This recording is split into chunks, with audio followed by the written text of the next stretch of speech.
You want me to apologize, fine. But we both know I'm not the one who made this mess. When flight attendant Maya Reyes spills hot coffee on a quiet man in seat 1A, she expects anger. What she gets is something far more unsettling, a man who watches everything and says almost nothing. What she doesn't know is that Nathan Hale isn't just a single father on a red-eye flight. He's the owner of Horizon Sky Airlines, flying incognito to investigate a pattern of misconduct that leads straight to Maya's own colleague. And 3 weeks ago, Maya filed the anonymous complaint that started it all. Now she's being set up to take the fall. And the only person who knows the full truth is the one man she's decided she cannot trust. Chapter 1. 30,000 feet and falling. The overnight flight from Los Angeles to New York was the kind that broke people slowly. Not with turbulence or mechanical delays, but with the particular exhaustion of performing calm at 30,000 feet while the rest of the world slept below. Maya Reyes had worked the red-eye for 3 years. She knew how to pour a drink without spilling it, how to smile through a headache, how to move through a narrow cabin aisle the way water moved through rock, finding the path, not forcing it. She was good at this job. She had always been good at this job. And tonight, for the first time in 3 years, she was going to need that to matter. The boarding process for Flight VS-114 had gone smoothly until the last 12 minutes, which was usually when smoothly went somewhere else. A family of 5 in economy had brought 3 oversized carry-ons and a folding stroller that technically met the size requirement and practically did not. 2 passengers in business class were already arguing in low, controlled voices about an armrest. And Sloan Whitfield, lead flight attendant and Maya's direct supervisor for the past 8 months, had materialized at Maya's elbow near the galley, with the expression she wore when she had already decided how something was going to go. "I need you on first-class service tonight," Sloan said. It was not phrased as a request. "I'm scheduled for business," Maya said. Schedule changed. Sloan handed her a printed manifest revision without making eye contact. "Hendricks called out sick. You're covering." Maya looked at the manifest. The revision was time-stamped 40 minutes ago, which meant Sloan had known since before boarding began and had chosen to tell her now when there was no time to ask questions. This was not the first time. It was, however, the first time Maya had been moved to first class, which was Sloan's cabin. Sloan's domain, the 12-seat kingdom Sloan had managed for 4 years and guarded with the particular territorial intensity of someone who understood that proximity to premium passengers meant proximity to tips, to favorable incident reports, and to the kind of visibility that led to promotions. "All right," Maya said. She folded the manifest and put it in her apron pocket. There was nothing else to say, and saying nothing was a skill she had also learned in 3 years. First class on a Verizon Sky A321 held 12 seats arranged in 2 columns, each pod separated by a low privacy divider. By the time Maya moved forward, 9 of the 12 were occupied. She ran through the pre-departed drink orders with the efficiency of someone who has memorized the menu so thoroughly it no longer requires thought. Champagne for the woman in 2A who had already opened a novel. Still water for the older gentleman in 3B who was reviewing documents on a tablet. The particular brand of sparkling water that was not on the standard menu, but which the man in 4A requested by name, and which she would have to find in the back of the 3rd galley cart. Seat 1A was the last she reached. The man sitting there was not what she expected, which was not something she usually noticed because she had learned not to form expectations. But first class at midnight on a transcontinental flight tended to sort itself into types the executive reviewing slides, the celebrity with sunglasses still on, the retiree who had decided they deserved this once. The man in 1A was none of these. He was somewhere in his mid-30s, dark-haired, wearing a plain gray Henley that had no visible logo and no particular quality to it. The kind of shirt that was either very cheap or very expensive and impossible to tell which without touching it. He was not reviewing anything. He was not wearing sunglasses. He was sitting with a child. The girl was small, maybe 4 years old, curled against his side with the total, boneless commitment of a sleeping child, her head tucked under his arm, a stuffed rabbit pressed against her cheek. The man's left hand rested on her back, moving in the slow, unconscious rhythm of someone who had done this so many times, it no longer required thought. His right hand held nothing. He was looking out the window at the tarmac lights with an expression that was not tired and not alert. It was something more deliberate than either of those things. The expression of a person who has chosen to be exactly where he is. He looked up when she stopped at his row. His eyes were dark and very steady. "Good evening," Maya said. "Can I get you anything before we push back?" "Coffee," he said. "Black. And whatever juice she'd like when she wakes up." He nodded toward the child. "Of course. Any preference on the juice?" "Apple, if you have it." "We do," she made a note. "Is there anything else I can get for you? A blanket for her, perhaps?" He glanced down at the child, then back at Maya. "She has one, thank you."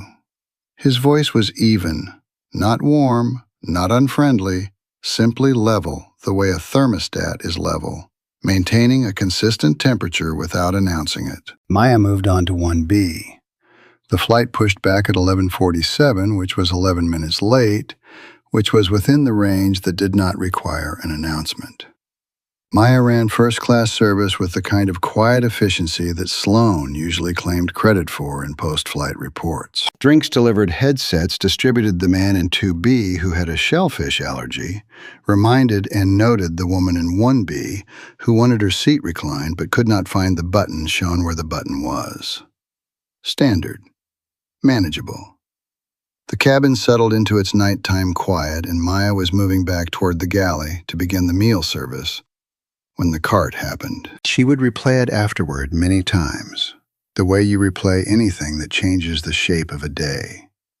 She was pushing the service cart forward through the narrow aisle, the cart that held the coffee carafes and the secondary drink options, moving at the standard pace, when something shifted.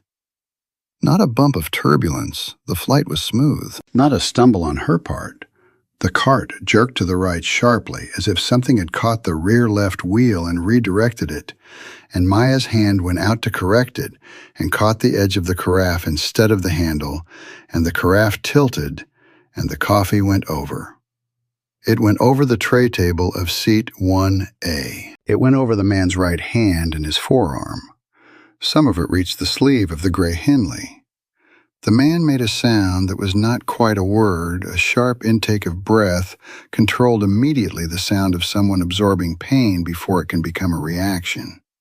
His left hand stayed on the child's back. He did not pull away from her. He absorbed the burn with the part of himself that was not holding his daughter, and he sat very still. Maya had the napkins out in 2 seconds. I'm so sorry, sir. Please let me—" "It's fine," he said. His voice was still level. She could not tell if the evenness was from shock or from genuine composure, and she did not have time to determine which, because Sloan was already there. Sloan had appeared from the direction of the galley with the speed of someone who had been watching for an opening. She stepped around Maya, inserted herself between Maya and the passenger with the smooth precision of someone who had rehearsed the geometry of this moment, and addressed the man in 1A with an expression of deep, professional concern that Maya had never seen her direct at an actual problem before. "Sir, I am so sorry. Please let me take care of this immediately." She handed him a clean towel from nowhere, seemingly the way only people who plan to be present for disasters carry the supplies for them. "Are you burned? Do you need medical attention?" "I'm fine," Nathan said. "We take incidents like this very seriously." Sloane's voice carried just enough volume to be heard by the passengers in 1B and 2A without being loud enough to seem deliberate. I want to assure you this will be documented and addressed. Maya was still holding her napkins. The coffee was still spreading across the tray table. She reached past Sloane to blot it, and Sloane shifted very slightly in a way that put her shoulder between Maya's arm and the table. "I've got it," Sloane said. "I can help," Maya said. "I've got it." The words were still professionally pleasant, but the space between them had changed. Maya recognized it. She had worked in cabins and restaurants and service environments for 11 years, and she knew the architecture of being edged out of a situation. She stepped back. She let Sloane handle the cleanup. She stood at the edge of the aisle and watched the man in 1A endure Sloane's attentions with the patience of someone who has learned that arguing with the process takes longer than the process itself. He did not look at Sloane while she talked. He looked at Maya. Not accusingly, not angrily, just steadily. The way he had looked at the tarmac lights before departure, with that deliberate quality like someone who was cataloging something. Then he looked up at the ceiling of the cabin briefly, at the small dome of the overhead camera positioned above row 1. And he looked back at Maya, and the expression on his face did not change at all. It took Sloane 4 minutes to finish expressing concern and documenting the incident in the cabin log. When she pulled Maya aside near the galley curtain, her voice dropped to the register she used for conversations that were not to be repeated. "I'm going to need you to write up what happened," Sloane said. "Of course," Maya said. "I'll note that the cartwheel caught on something. I'm not sure what. The aisle looked clear." "Write that you lost control of the cart," Sloane said. "Keep it simple." Maya looked at her. "That's not exactly what happened. It's what the log needs to reflect." Sloane's eyes were steady, attentive, the expression of someone who is waiting to see if you understand the instruction. "We don't want to overcomplicate this, Maya. The passenger wasn't seriously hurt. We documented cleanly. He gets a voucher. It's done." "I lost control implies I was careless," Maya said. "I wasn't careless. Something caught the wheel." Sloane tilted her head by 3 degrees the way she did when she was recalibrating from suggestion to something firmer. "You're still in your probationary review period," she said. "The last thing you want on your record right now is a complicated incident report." The probationary review period ended in 19 days. Maya was aware of this the way you are aware of a sound you cannot locate constantly without being able to point to it. She had been aware of it since Sloane had mentioned it 3 weeks ago, around the same time Maya had filed the anonymous complaint with the internal ethics line about Sloane's treatment of a family of 4 in economy who had been visibly and repeatedly humiliated for asking questions in accented English. She had not connected those two things until this moment. She held Sloane's gaze for 2 seconds longer than was comfortable, and then she said, "I'll write the report when we land." "Good," Sloane said, and moved back through the curtain. Maya returned to the main cabin aisle. She straightened the cart, which had settled against the far armrest of 1B. She looked at the rear left wheel. There was nothing wrong with it. It moved freely, smoothly, exactly as it was supposed to. She thought about the geometry of the jerk, sharp to the right, from behind the cart's center of gravity. She thought about where Sloane had been standing before she appeared with the towel. She looked up at the overhead camera. Then she looked at the man in 1A who was watching her with the same steady, deliberate attention he had been watching everything with since she first stopped at his row. And she said quietly enough that only he could hear, "You want me to apologize? Fine. But we both know I'm not the one who made this mess." The man in 1A said nothing, but something shifted in his expression, something small and careful and almost like recognition. He reached for the coffee she had brought him before the spill, the cup that had been set aside and was now probably lukewarm, and he drank it without asking for a replacement. Maya pushed the cart back toward the galley, and the red-eye to New York continued in its long, pressurized dark. And she did not sleep, and neither did Nathan Hale.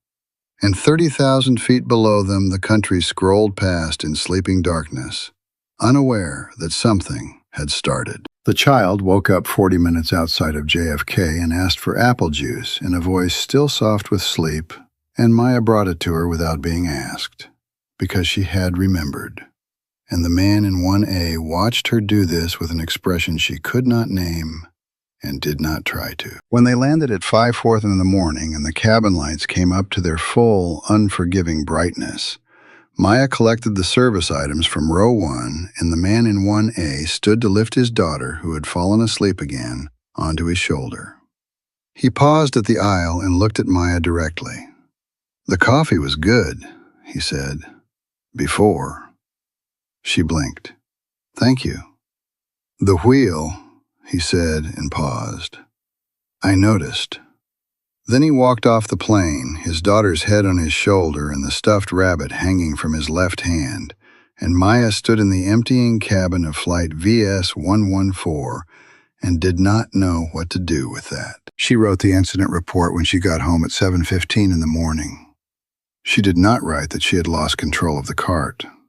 She wrote what had happened as precisely as she could, including the note about the rear left wheel and the direction of the jerk and the position of Sloan in the galley immediately before and after the incident. She sent it through the standard employee reporting portal and fell asleep at 8:02 with her phone on the pillow beside her. And she did not know that on the other side of the city, in an apartment with a view of the park and a 4-year-old asleep in the next room, a man named Nathan Hale was reading the same incident report and had been for the past 20 minutes, because it had been flagged automatically to his private inbox by a system he had set up 12 days ago. He read it 3 times. Then he called the head of his internal security audit team and said, "Move up the cabin review to this week." He had not expected her. That was the thought Nathan Hale kept returning to in the quiet of the Uber from JFK. Lily's weight solid and warm on his lap, her breath slow against his collar. He was a man who planned for variables. He had planned for hostile flight attendants who would resent the audit and cover for each other. And he had planned for cooperative ones who would tell him everything the moment they sensed authority. And he had planned for the neutral majority who would simply do their jobs and give him nothing useful either way. He had planned for Sloan Whitfield specifically. He had read her file twice, had reviewed the complaints from 3 separate anonymous sources that all described the same pattern. Targeted humiliation of passengers who were not white, not wealthy, or not fluent in unaccented English. Always conducted with plausible deniability, always in the presence of a junior colleague who could be held responsible if anything escalated. He had planned for Sloan. He had pulled the crew manifest for VS-114 before boarding, standard procedure on his audit flights, cross-referencing assigned crew against their personnel files. Maya Reyes, 3 years, 1 commendation, 1 anonymous ethics filing 22 days ago. He had known her name before she stopped at his row. He had not planned for the woman who worked beside her. Maya Reyes had been with Verizon Sky for 3 years. Her file was clean, not in the scrubbed, too perfect way that occasionally signaled someone with a well-placed friend in HR, but in the way of someone who showed up on time, did the work, and did not generate paperwork. 1 commendation from a passenger last spring, a note in her annual review about her service efficiency, and 1 anonymous complaint filed through the internal ethics line 22 days ago. 1 complaint, filed under the encrypted submission system that supposedly protected the identity of the filer. Supposedly being the operative word, because Nathan had built that system himself 18 months ago, and he had built into it a feature that no one in the company knew about except him. A timestamp match function that cross-referenced the submission time, the submission device fingerprint, and the employee access log for that shift. It was not something he had ever expected to use. He had built it the way engineers build redundancies, because the failure mode you do not account for is always the one that burns you. 22 days ago at 11:43 in the evening, someone had filed a detailed complaint about Sloan Whitfield's treatment of a family and economy on flight VS-089. The filing timestamp matched the access log for that flight's cabin crew check-in. 3 crew members had signed in. One had signed in at 11:39 p.m., 4 minutes before the filing. The device fingerprint matched a personal phone on the Verizon Sky Crew Wi-Fi network. He had not confirmed the identity of the filer. Confirming it would have required pulling personal device data, which would have required a legal review he was not ready to initiate while the larger audit was still in the evidence-gathering phase. But he knew it was one of 3 people. And now, having watched Maya Reyes work a full transatlantic red-eye with the particular careful competence of someone who was doing everything right in an environment that was arranged against her, and having watched the way the cart moved, and having looked at the overhead camera angle, and having watched Sloan appear from exactly the right position at exactly the right moment, he had reduced the candidate pool from 3 to 1. The problem with this, as Nathan understood it sitting in the back of an Uber at 5:45 in the morning with his daughter asleep in his lap, was that he had no clean way to act on it. Revealing what he knew about the filing system would expose the monitoring function, which would trigger a legal challenge that would invalidate the audit. Intervening directly would reveal his identity, which would end the undercover phase and tip Sloan to the investigation. He had another 4 weeks of data collection planned. There were 2 other flight attendants connected to Sloan's patterns who had not yet been fully documented. Exposing himself now for the sake of one incident report would compromise those cases. He knew all of this. He had run the logic 3 times before the flight landed while Maya Reyes was somewhere in the forward galley writing notes he would later confirm were accurate. And Lily was asleep against his arm, and the coast of New Jersey was coming up black and glittering below them. He knew all of this, and he had still told her he noticed the wheel. He put his head back against the seat and looked out at the highway and thought about the way she had looked at him after Sloan had finished. The way she had held Sloan's gaze for exactly 2 seconds longer than was comfortable, and then stepped back without surrendering, not because she was backing down, but because she was calculating something. He had seen that look before. He had seen it in boardrooms and in depositions and in the faces of people who understood that the fight was not over, it was just being relocated. Lily made a small sound and turned her face against his chest. He put his hand on her back and thought about what it cost to be that precise about when to hold your ground and when to appear to yield. He thought about what it had already cost Maya Reyes tonight. He pulled out his phone and sent a second message to his security audit lead. Flag any HR submissions received in the next 72 hours related to Flight VS-114. Do not action them. Route directly to me. Then he put the phone away and watched the Manhattan skyline come up on the horizon and told himself he had made the right call. He was not entirely sure he believed it. The HR submission arrived 14 hours later at 7:48 in the evening.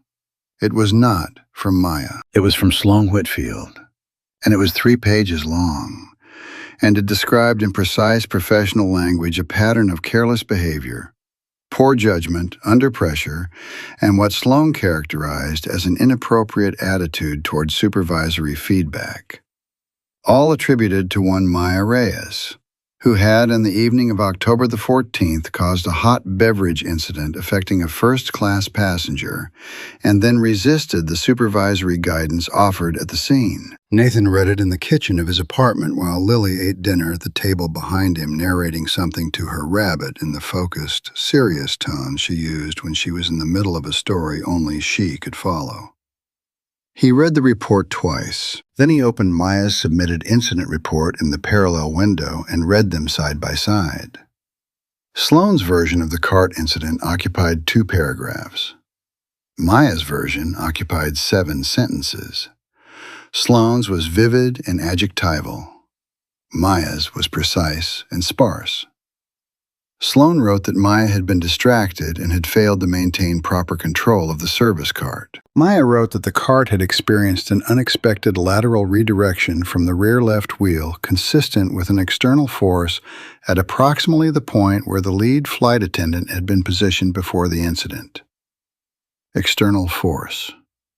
He almost smiled. He did not smile because smiling at this felt like exactly the wrong response. But he felt the thing that would have become a smile if the circumstances had been different. The recognition of a specific kind of competence. The kind that stays precise when it would be easier to be vague. He sent a third message to his security lead. Pull the Segment 1A overhead footage from VS 114 departing LAX last night. Do not log the pull. Store it on the isolated audit server. He did not send any message to Maya Reyes. He did not have her contact information in any capacity that would not raise questions, and contacting her at all would require explaining why, and explaining why would require explaining everything, and he was not ready to do that yet. He told himself 4 more weeks. He told himself 4 more weeks. And then the audit would be complete, and the evidence would be documented, and the legal team could proceed, and Sloan Whitfield would be dealt with through channels that could not be challenged, and Maya Reyes would be protected, and everything would be handled correctly. Lily said, "Daddy Rabbit wants more carrots." And Nathan put his phone down and got the carrots. "Did you have a good trip?" she asked in the solemn way she asked everything. "It was interesting," he said. "Did you meet anyone nice?" He thought about a woman holding a stack of napkins with her chin up, looking at a security camera with the particular calm of someone who has already decided to make the truth inconvenient for someone else. "Yes," he said. "I think I did." Lily accepted this and returned to her narrative. Outside the kitchen window, New York moved through its evening rhythms, indifferent and enormous. And Nathan Hale stared at the parallel incident reports on his phone and thought about what 4 weeks actually cost, measured in units he was not accustomed to calculating. He was not accustomed to calculating them because he had spent the last 4 years since Claire left and took the understanding that some things mattered more than the company with her, making sure there was never anything to calculate. The company had a clear value. The company had metrics and margins and board oversight and a legal structure that could be audited. The company did not leave in the middle of the night with a suitcase and a note that said, "Some decisions speak for themselves." He looked at Maya's incident report one more time at the phrase external force, and he thought that she was right, and that she knew she was right, and that she was going to spend the next 4 weeks fighting a system that was arranged against her without knowing that someone had already pulled the footage that would prove it. He was protecting her. He was protecting her in a way that required her to not know she was being protected, which meant she would spend those 4 weeks believing she was alone. He put the phone in his pocket and did not let himself look at it again until Lily was in bed. Chapter 2. The report nobody was supposed to find. The notification arrived on Maya's phone at 9:03 the following morning while she was standing in her kitchen in LAX area Inglewood, making coffee she did not particularly want because making coffee was something her hands knew how to do when her mind was somewhere else. The notification was from the Verizon Sky employee portal. It informed her that a formal supervisory incident report had been filed referencing her employee ID and that she had 5 business days to submit a written response before the report would be reviewed by the Human Resources Department. She read it twice. Then she poured the coffee she did not want and sat at the kitchen table and read it again. 5 business days was not 5 business days in any real sense. 5 business days when you were a flight attendant with an irregular schedule meant navigating the response window around 3 scheduled flights and a required rest period, and the fact that the HR office was only staffed for in-person consultations on Tuesday and Thursday mornings. It was the kind of timeline that looked fair on paper and worked in practice to exhaust the people who needed to use it. Maya was aware of this because 3 years ago, when she had been wrongfully dismissed from Pacific Charter for reporting a manager who had routinely falsified passenger weight distributions on cargo-heavy flights, a practice that was both illegal and dangerous, she had tried to navigate a similar timeline and had run out of runway 11 hours before the review board met. She was not going to run out of runway this time. She spent the first 2 hours of the morning organizing what she had. Her own incident report, filed the previous morning, time-stamped before Sloane's submission. A note she had made on her phone at 7:18 a.m. while the memory was fresh, describing the geometry of the cart incident, the angle of the jerk, the position of the rear left wheel, the direction of the force. She had no witnesses. The passenger in 1B had been asleep. The passenger in 2A had been facing away. The man in 1A had been the only person in a position to see, and he was a passenger, and she did not have his name or his contact information, which was standard and correct procedure and currently a problem. She logged into the employee portal to file a request to review the cabin security footage from flight VS-114. The request form required a stated reason, a supervisor authorization code, and a supporting case number from an ongoing HR matter. She had the stated reason. She did not have a supervisor authorization code because her supervisor was Sloane, and asking Sloane for an authorization code to review footage of an incident that Sloane had reported her for was not a thing that was going to produce an authorization code. She did not yet have an HR case number because the report had been filed less than 24 hours ago, and the case number would not be assigned until the initial review, which would not happen until Tuesday. She closed the request form and sat with the problem for a moment. The internal ethics line. She had used it once before, 3 weeks ago, for the family and economy on VS-089, the Ramirez family.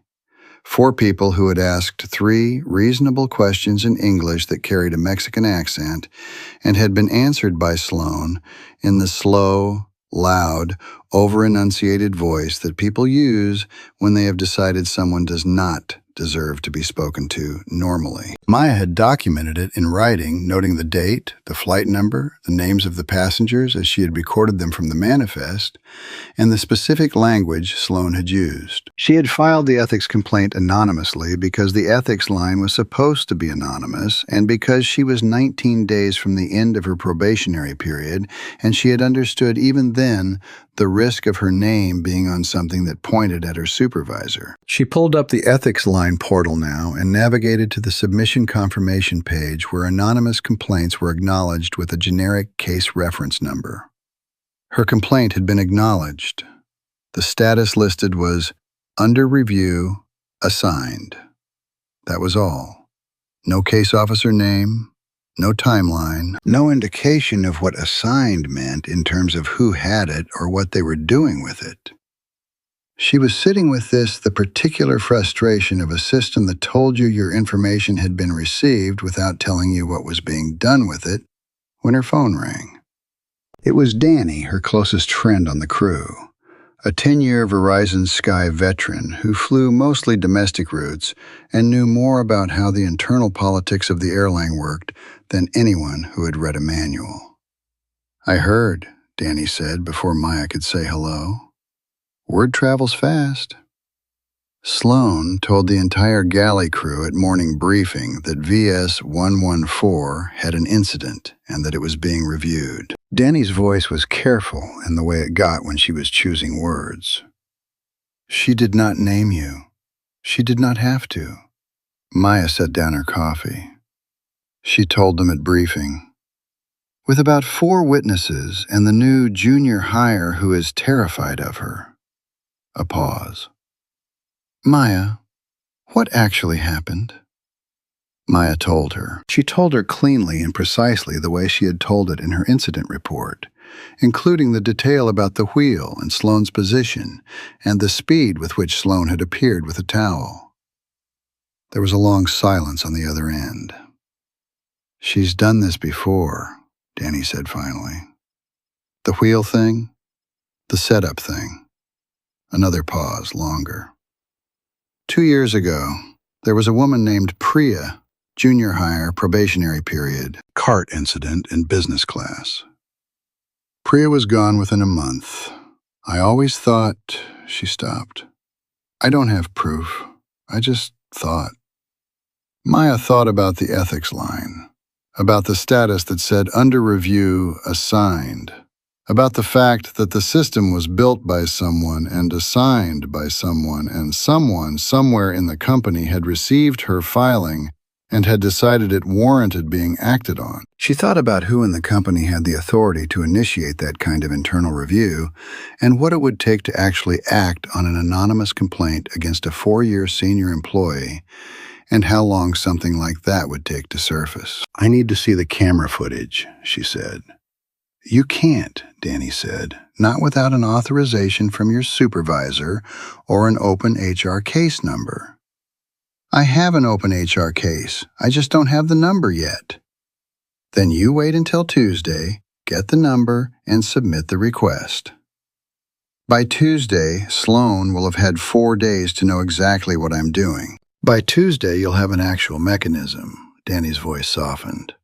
"I know you want to move fast. I know why. But you doing something outside the process gives her ammunition. You do this right." Maya leaned back in her chair and looked at the ceiling. The ceiling of her kitchen in Inglewood was water-stained in one corner, and she had been meaning to have it looked at for 6 months, and it was still not looked at. She thought about what it meant to trust a process. She thought about Pacific Charter and the timeline she had run out of. She thought about the ethics complaint she had filed 3 weeks ago that was currently listed as under review assigned, with no further information and no way to know if it was moving at all. She thought about the man in 1A who had said he noticed the wheel and then walked off the plane into the pre-dawn dark of JFK and disappeared into the city with his sleeping daughter. And she thought about the fact that he was the only person in that cabin who had said anything close to the truth out loud. And she did not know his name, and he was gone. "All right," she said. "Tuesday." She did not wait until Tuesday to go to the airport. She went the next afternoon not to the HR office, which was closed, but to the crew operations center on the ground floor of the Verizon Sky Terminal, where the scheduling and logistics staff worked. Because scheduling was where you went when you needed information that HR was not yet giving you, and you wanted to know what was actually happening. She had a friend in scheduling named Tom, who had been with the airline for 15 years and owed her a favor from a shift swap that had saved his anniversary dinner 2 years ago. And Tom was the kind of person who knew things without being asked to know them. Tom was not at his desk. Tom was apparently at lunch, which was a thing people were allowed to do. Maya stood in the corridor outside crew ops, readjusting her plan when she heard the voices. The corridor that ran alongside crew ops also ran alongside a set of conference rooms that were used for operational meetings, airline vendor negotiations, and occasionally HR reviews. The doors were solid but not soundproofed, which was a design choice that had probably seemed fine until the airline had grown large enough that the things discussed in those rooms became sensitive. Maya was not trying to listen. She was checking her phone for a message from Tom when the door of conference room C opened 6 inches, someone inside pulling it closed more firmly, the latch not catching, and the voices came through. "Timeline for the internal audit needs to stay contained. I understand that, but the anonymous complaint has already been escalated above HR." "Who escalated it?" "That's supposed to go through the standard review queue. Apparently, someone flagged it for the executive investigation channel. The case officer assigned is outside our department." The door clicked shut. Maya stood in the corridor with her phone in her hand and the ambient noise of the operations center behind her, and she thought about the phrase, executive investigation channel, which she had not previously known existed, and thought about the phrase, outside our department, and thought about the ethics complaint she had filed 3 weeks ago that was currently listed as under review, assigned. Assigned to an executive investigation channel. Someone above HR was handling her complaint. She was still standing there turning this over when she became aware of someone at the end of the corridor. She looked up. The man from seat 1A was standing 15 feet away in the same gray Henley he had worn on the flight, which was either a coincidence or a man who owned several of the same shirt. He was looking at her. He did not appear surprised to see her, which was strange because she was surprised to see him surprised, and abruptly, irritatingly aware of what she must look like standing frozen in a corridor outside a conference room with the expression of someone who has just heard something they were not supposed to hear. He walked toward her unhurried and stopped at a conversational distance. "Ms. Reyes," he said. She blinked. "You know my name." "I pulled the crew manifest before the flight," he said. "I do that on audit routes." She was still for a moment. "So you knew who I was before I stopped at your row?" "Yes." "And you said nothing?" "No." The missing badge had made it into Sloane's incident report as evidence of disorganization. She filed that away. "What are you doing here?" she said. "I had a meeting," he said. "With who?" "Scheduling." He glanced in the direction of crew ops perfectly calmly. "I sometimes have meetings here." She looked at him. He was calm the way the ocean was calm on a day when the wind had stopped, not because nothing was happening, but because the surface was not the whole story. She thought about the way he had looked at the overhead camera. She thought about him saying he had noticed the wheel.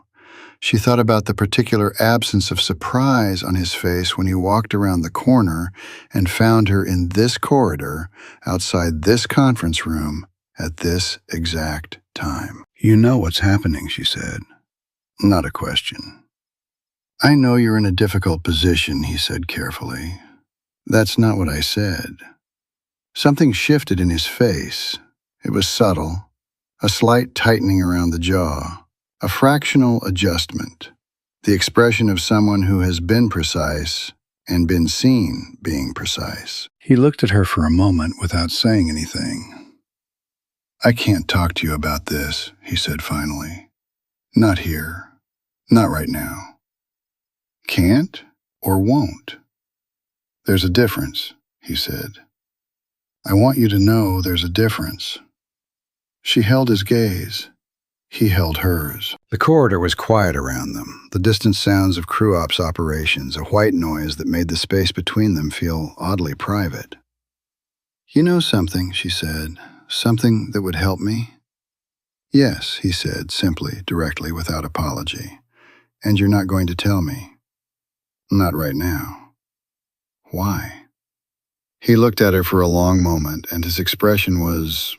She could not name it precisely. It was the expression of someone who understood the weight of what they were not saying and was choosing to carry it anyway and did not feel good about the choice and was making it anyway.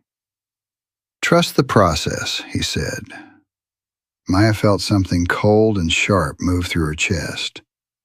"That's what they say," she said, "to people who the process is about to fail." She walked away before he could answer because she did not want to stand there and watch him look at her with that expression, and because she could feel herself getting close to a version of angry that was not going to be useful. She was almost at the end of the corridor when his voice came after her, quiet enough that only she could hear it. "Your report," he said, "the one you filed yesterday morning. The language you used, external force. That was precise. That was important. Don't let anyone talk you out of it." She did not turn around. She kept walking. But her hand, which had been tight on her phone, relaxed slightly, almost without her permission, and she filed that away with the wheel and the camera and the moment in the cabin when he had drunk the lukewarm coffee rather than ask for a replacement, and she thought that she did not know what Nathan Hale was. She did not even know his name was Nathan Hale yet. But she knew that he was not nothing. She just did not know yet whether what he was would help her or cost her. When she got to the end of the corridor, she looked back. He was gone. Chapter 3. Altitude Sickness. The suspension notice arrived on Tuesday, which was the day Maya had been planning to go to HR. It arrived at 8:17 in the morning before the HR office opened, which told her something about the sequencing, about the fact that the notice had been generated the previous evening and held for the automated send time, which meant the decision had been made before she had a chance to submit the footage request, before she had a chance to speak to anyone in person, before the process she had been told to trust had technically completed any of its steps. Administrative suspension with pay pending investigation. Effective immediately. Duration 72 hours subject to extension. She was to return her crew ID badge to the operations center, was restricted from accessing Verizon Sky crew facilities during the suspension, and would be contacted within 5 business days to schedule a formal review. She read it 3 times and then called Danny. "I see it," Danny said. Her voice was tight. "Maya, I'm sorry." "It's with pay," Maya said, "which means they think they might be wrong. If they were sure, it would be without pay." That's a way to look at it. It's the accurate way. She was already at her laptop. "I need the HR case number. I need to submit the footage request before they can extend the suspension. The HR office opens at 9. I'll be there at 9:01. She was there at 8:53 because being there early was not the same as being able to go in early, and she wanted to be first. She was not first.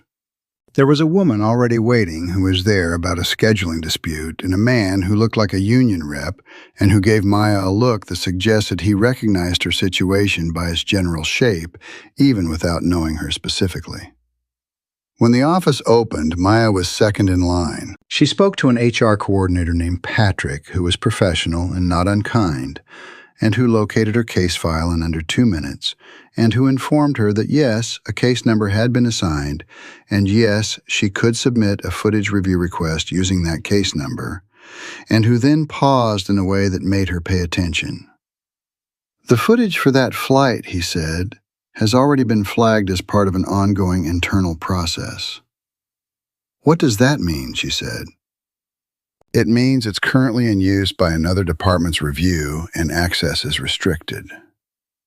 "Restricted how? I'm the subject of a disciplinary case. I have the right to review relevant evidence during my defense window.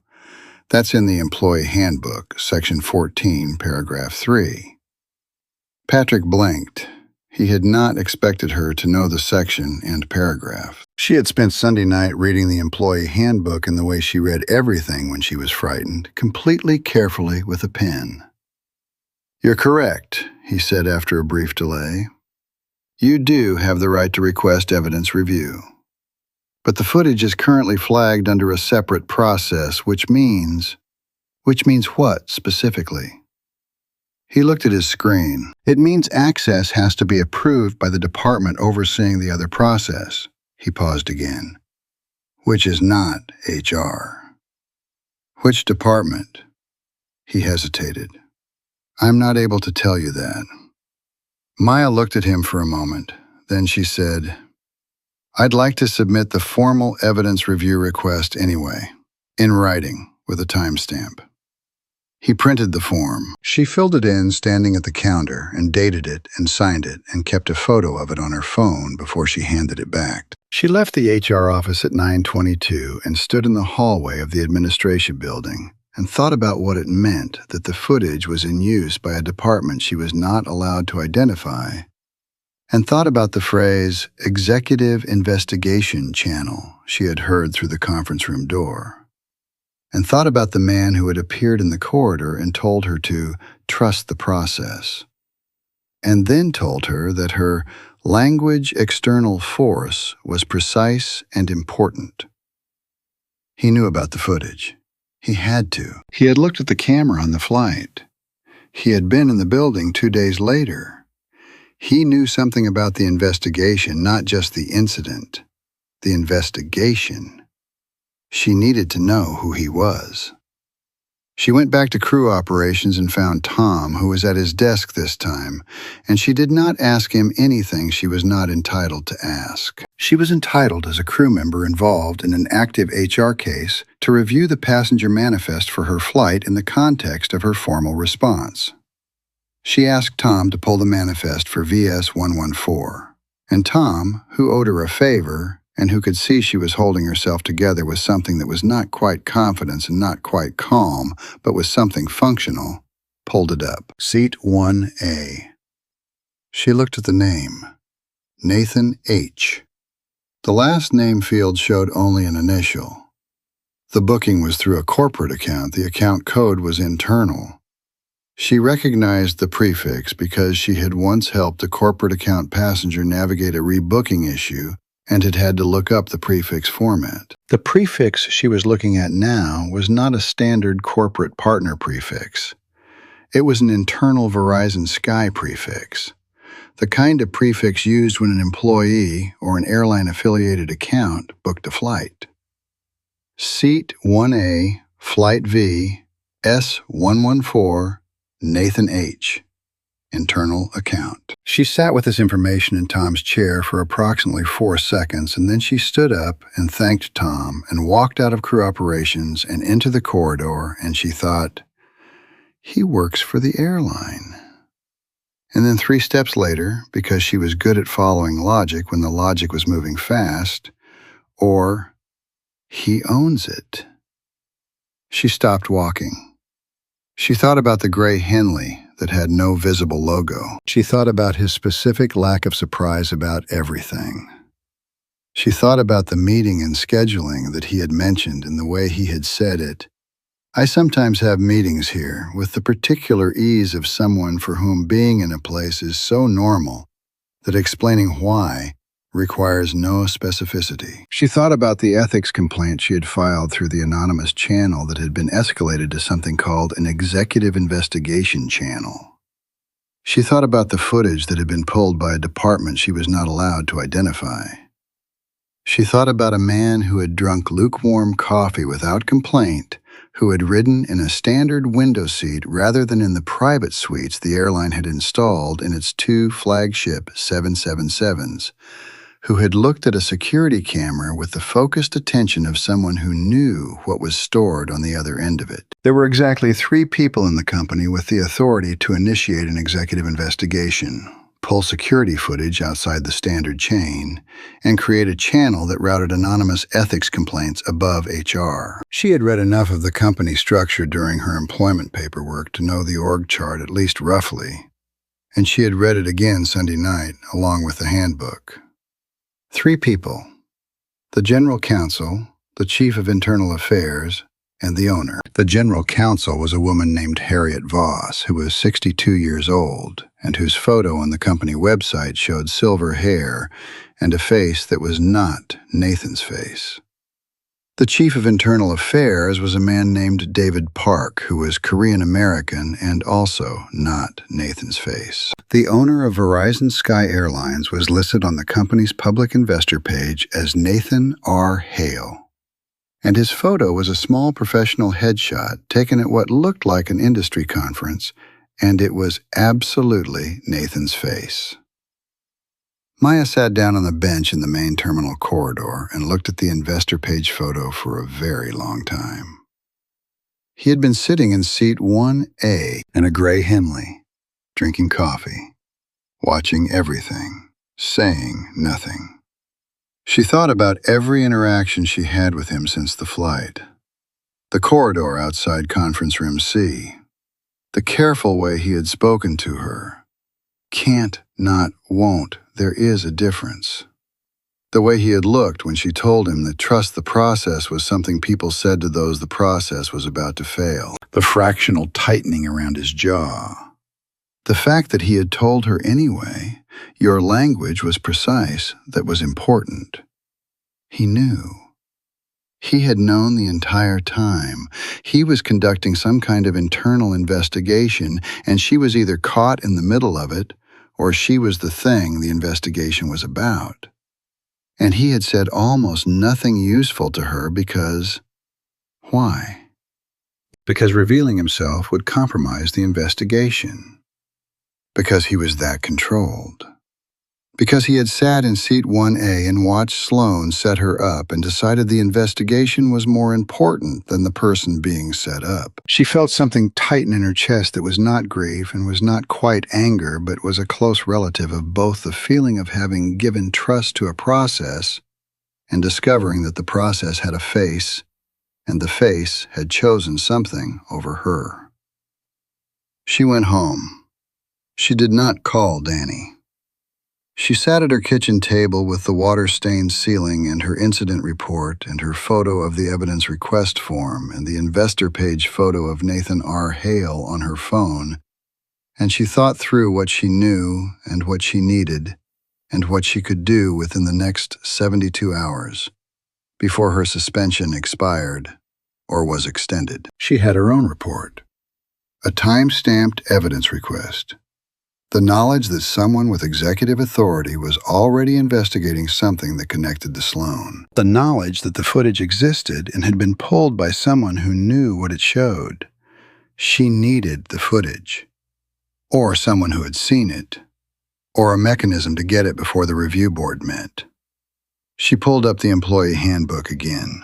Section 14, paragraph 3. The right to review relevant evidence during the formal defense window. Paragraph 4, if access to evidence is restricted by a competing process, the subject of the disciplinary case may formally petition the presiding officer of the competing process for conditional access. The presiding officer of the competing process. She looked at Nathan Hale's photo again. She was going to have to go back to the airport. She went back Thursday morning. Not to HR, not to crew ops. She went to the executive suite on the 4th floor of the administrative building, the floor she had never had a reason to visit, the floor where the carpeting was different and the ambient noise was different, and the receptionist at the desk looked at her with the kind of professional assessment that was very practiced at not being visibly hostile. She gave her name. She said she was a flight attendant involved in an active HR case, and that she was formally requesting a meeting with the presiding officer of a competing internal process to petition for conditional access to evidence per Section 14, paragraph 4 of the employee handbook. She said she had the relevant case numbers and was prepared to submit the petition in writing if a meeting was not available. The receptionist looked at her for approximately 4 seconds. Then she picked up her phone. Maya stood in the 4th floor corridor in the clothes she had worn to HR on Tuesday, not her uniform because she was suspended, but the kind of professional civilian clothes she wore when she needed to be taken seriously without the authority of a uniform. And she waited. She was shown into a conference room, a different one than conference room C. She waited 11 minutes. She counted them because counting was something her hands could do. The door opened and Nathan Hale walked in, and he stopped when he saw her, and for the first time since seat 1A, his composure shifted in a way that was not fractional. It was not dramatic, he did not freeze or visibly pale, but there was a moment, less than a second, where he looked at her with something that was not controlled, that was unfiltered, that was closer to being caught than anything she had seen on him before. Then he sat down across from her and put both hands on the table, and he said, "Ms. Reyes." "Mr. Hale," she said. A pause. "You figured it out," he said. "The investor page photo is not very good," she said. "But it's enough." He looked at her for a moment. "How long have you known?" "Since Tuesday." She put her phone on the table between them, face up, investor page still showing. "I'm here under Section 14, paragraph 4, and petitioning for conditional access to the cabin footage from VS 114. I have the right to request it, and you're the presiding officer of the competing process. So here I am." His eyes moved to her phone and back to her face. "Yes," he said. "You do have that right." "I know. And you had to come here to exercise it because no one in HR told you. No one in HR told me, she agreed. He was quiet for a moment. Then he leaned back in his chair slightly, and something in his posture, not softening exactly, but releasing a fraction of its precision, shifted. You read the entire employee handbook, he said.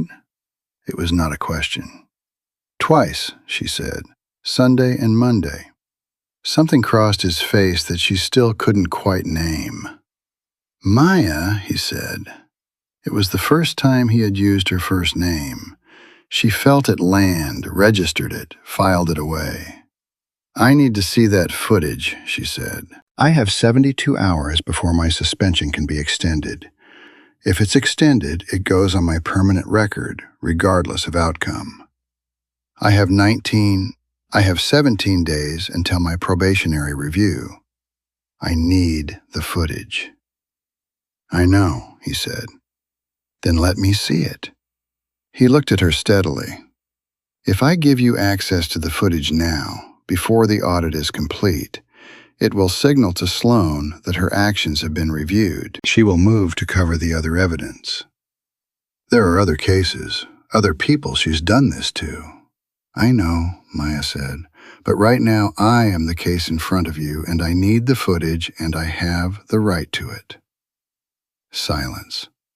The conference room was quiet in the way of rooms with good insulation, the fourth floor kind. Outside the window, aircraft were moving on the tarmac in the middle distance, silently from here, their running lights blinking in the flat afternoon light. Nathan Hale looked at the window, then he looked at Maya. Then he made a decision that she could see him make. Not the decision itself, but the moment of it.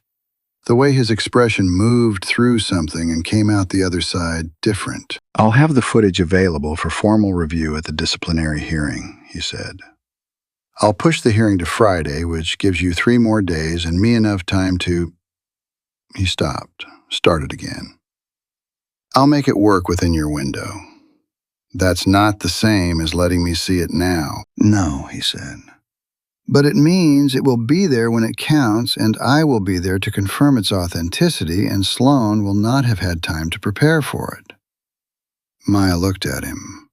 She thought about what it would mean to trust this. She thought about the fact that he was the one who had pulled the footage in the first place, which meant he had seen it, which meant he knew what it showed, and he was sitting across from her, offering to use it when it would do the most damage, rather than when it would simply be available. And she was being asked to decide if that was a version of protection or a version of control. And she was not entirely sure there was a clear answer. If you're wrong, she said, if this doesn't work the way you're describing, if I get to Friday and the footage isn't there, or it doesn't show what it should, it shows exactly what you said it would show, he said quietly. External force. From behind, consistent with a hand or a foot connecting with the left rear wheel. The breath she took was not entirely steady. You've seen it. Yes, and you didn't tell me. He held her gaze. No, he said, I didn't tell you. A pause, the weight of it sitting in the room between them. That was a mistake. I don't make that mistake twice. She picked up her phone from the table. She looked at the investor page photo one more time, and then she closed the page. Friday, she said. Friday, he said. She stood up. She was at the door before he said quietly, there were other people she did this to. That's why I'm here. That's why I didn't come forward sooner. I need you to know that not as an excuse, as a fact. Maya paused with her hand on the door. She did not turn around. Tell me on Friday, she said, when I can afford to hear it. She walked out. In the elevator on the way down, she held her phone tightly, and she did not let herself feel anything about the fact that Nathan Hale had said her first name the way you say a word that you have been thinking about for longer than is strictly necessary. She filed it away for later with the wheel and the camera and the lukewarm coffee, and the part of herself where she kept the things that were true, but not yet useful. On Thursday evening, Danny texted her disciplinary hearing moved to Friday. Heard it from the review committee chair. "Maya, are you okay?" She texted back, "Working on it." On Thursday night, Sloan filed 2 additional statements from crew members, both attesting to a pattern of carelessness and attitude problems. Maya read them at midnight, sitting at her kitchen table, and recognized in both statements the particular uniformity of language that suggested they had been reviewed before submission. She looked at the ceiling. She thought about Nathan's face when he said that was a mistake, and I don't make that mistake twice. She thought about Friday. She thought about Priya, who had been gone within a month 2 years ago before anyone had built a system with a camera and an anonymous ethics line and an executive audit function. She picked up her pen and started preparing for the hearing. Chapter 4. Black Box. The formal disciplinary hearing for the VS-114 incident was scheduled at 9 a.m. in Conference Room A on the 4th floor, which was the largest of the administrative conference rooms and which had a projector screen and a mahogany table that seated 12, and which was used, Maya understood, for serious things. The review committee had 3 members: the director of flight operations, the head of employee relations, and an independent compliance officer named Sandra Cho, who was brought in for any case that had both an HR and a safety component. Sloan was present, seated on the left side of the table, with an expression of composed, professional concern. Maya was seated on the right, alone with her written response, her evidence request, and the photo of her evidence request form on her phone. Nathan Hale was not in the room when Maya arrived. She noted his absence and said nothing about it and prepared herself to go in without him. Sandra Cho opened the proceedings at 9:03. She reviewed the structure of the hearing each party would present. The committee would ask questions, evidence would be reviewed, a determination would be made within 5 business days. Standard. The kind of standard that had a long and detailed architecture and moved at the pace of a process designed to be thorough rather than fast. Sloan presented first. She was polished in the way of someone who had prepared a presentation, not a testimony. She had a written summary, she referred to it at intervals. She spoke in the measured tones of someone who had rehearsed. She described the incident with a specificity that was selective. The hot beverage, the first-class passenger Maya's failure to maintain control of the service cart. She presented the 2 additional crew statements she had filed Thursday night. She presented her own original incident report. She was professional and precise and said almost nothing that was technically false, which was more dangerous than lying. When she finished, Sandra Cho asked if Sloan could speak to her own position when the incident occurred. Sloan said she had been in the forward galley. She said this evenly and without hesitation. Maya looked at her. Then Maya presented. She was briefer than Sloan. She stated the facts in the order they had occurred, using the language from her original report. External force, rear left wheel, direction consistent with contact from behind. And she noted that she had submitted a formal evidence request for the cabin footage, and that the request was currently with the presiding officer of a competing internal process. She placed her photo of the evidence request form on the table face up, and said she believed the footage would support her account and contradict the account of her supervisor regarding the supervisor's position at the time of the incident. There was a pause. The director of flight operations cleared his throat.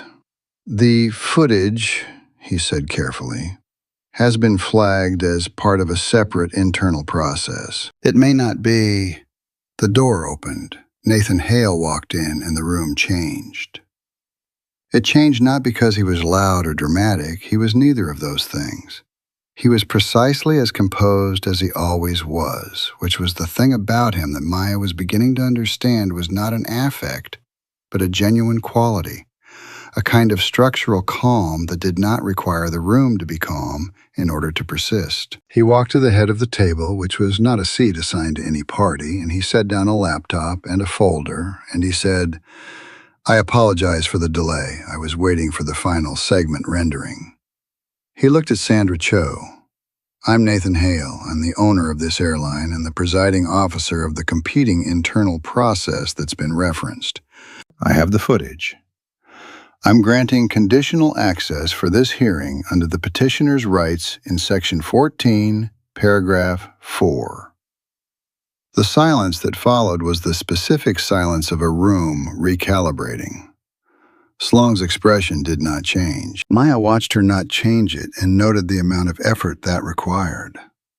Sandra Cho said, "Mr. Hale, we were not informed you would be present." "I know," he said. "I made that decision this morning." He did not elaborate. He opened the laptop and connected it to the conference room projector, and the screen at the end of the table flickered and then showed a black and white freeze frame of the first-class cabin of VS-114, overhead angle, timestamp. The narrow aisle in gray tones, and the service cart visible in the lower left quadrant. He looked at Maya when he turned on the footage. She looked back at him. The footage ran for 4 minutes and 17 seconds, which was the segment from 30 seconds before the incident to 2 minutes after. It was the overhead camera directly above row 1, angle slightly forward, covering the aisle from rows 1 through 3.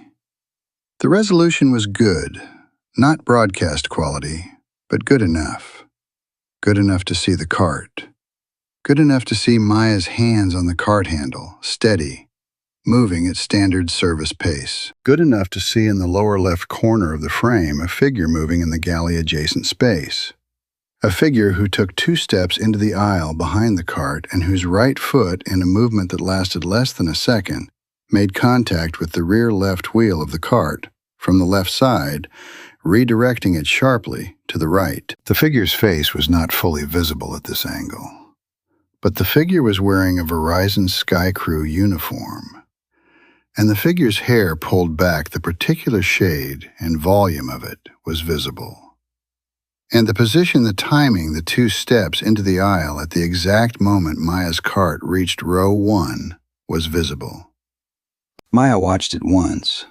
Then she watched it again when Sandra Cho asked for the replay. The room was very quiet. Sandra Cho said, "I'd like to identify the crew member in the lower left quadrant." "The crew uniform is consistent with lead flight attendant designation," Nathan said. "The hearing can confirm identity through uniform log and scheduling records, which I have here." He opened the folder. The lead flight attendant on VS-114 in first class was Sloane Whitfield. Everyone at the table looked at Sloane. Sloane's composure held for approximately 3 more seconds. Then something in her face did what composure always eventually does under sufficient pressure. It cracked at the thinnest point, not dramatically, not with tears or shouting, but with a specific tightening around the mouth and eyes that was the expression of someone who has lost the board position they have been building for a long time. "The footage doesn't clearly show," she began.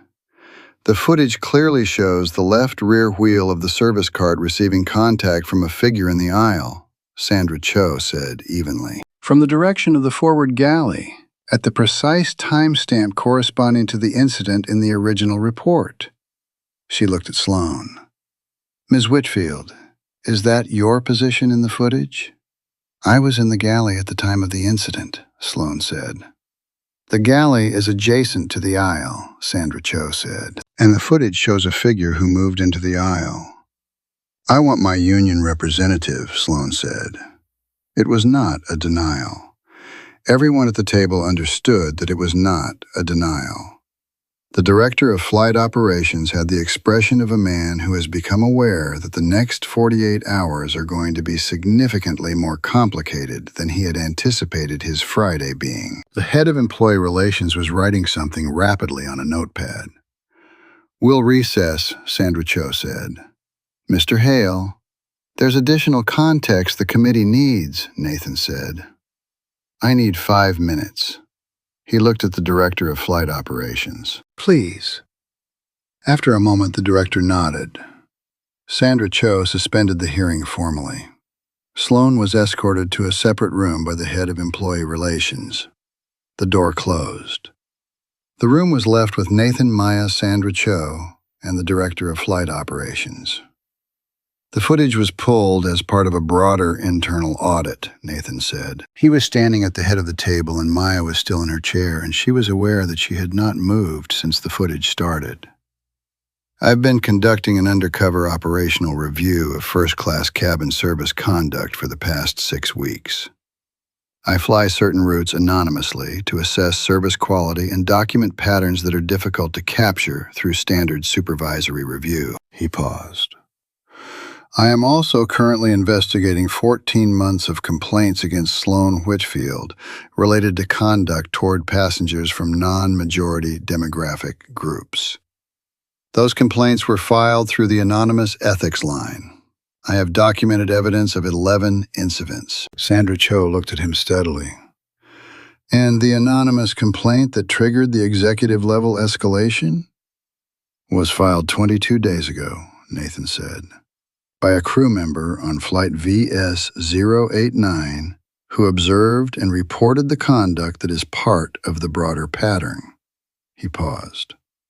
The filing was anonymous under the submission system. The system has a timestamp matching function that cross-references access logs. The device fingerprint and timestamp are consistent with one crew member who was on duty that flight.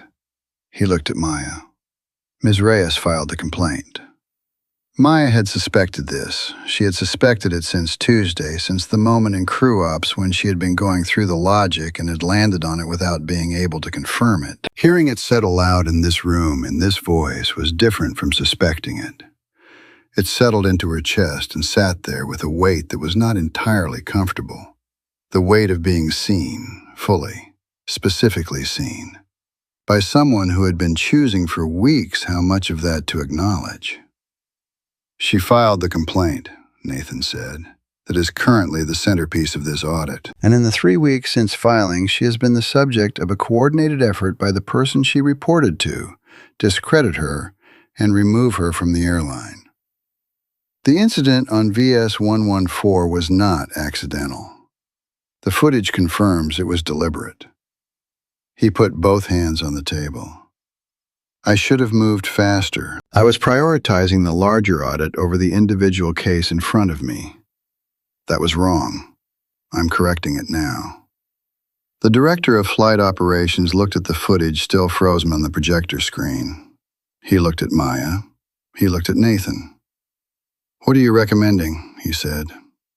Immediate reinstatement of Ms. Reyes with her full record cleared, Nathan said. Full suspension of Sloan Whitfield pending investigation. And I want the ethics complaint process audited end to end.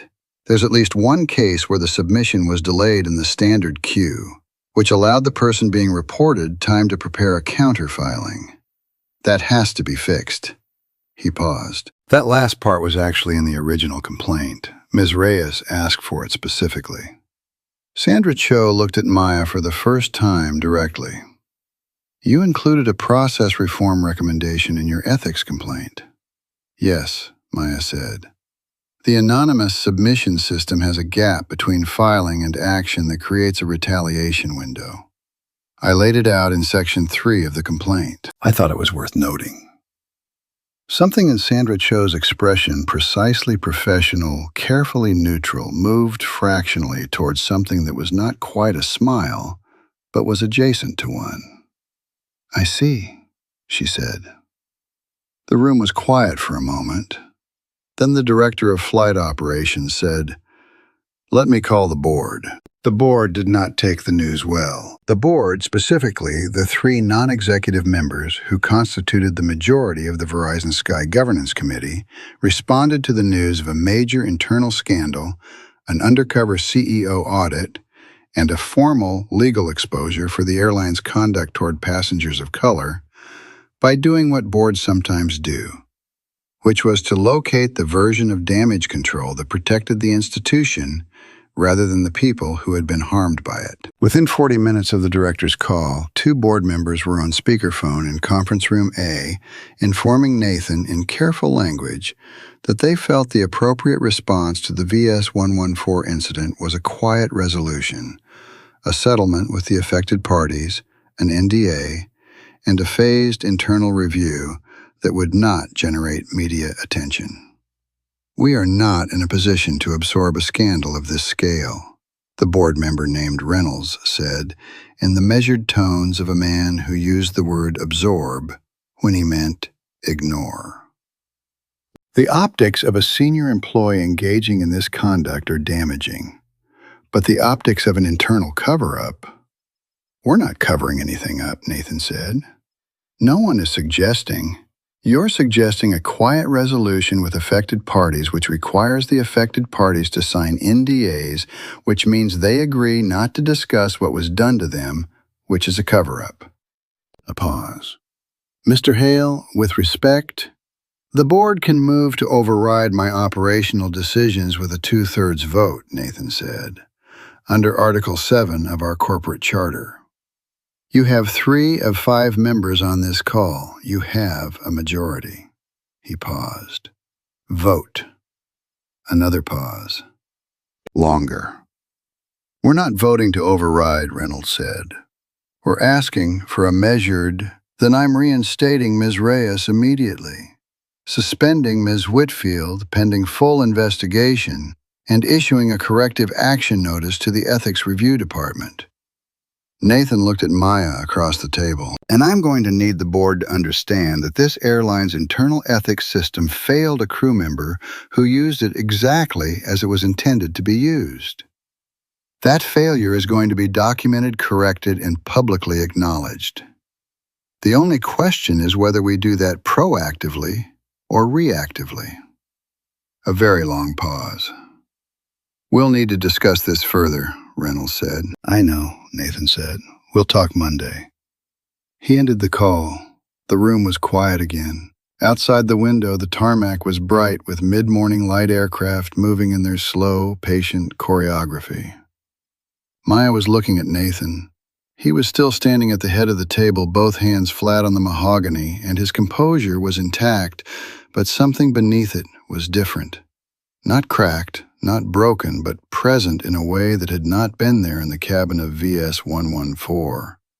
A quality that had cost him something to let out of containment. The board's going to try to slow this down, she said. Yes, he said, and you can't stop them unilaterally.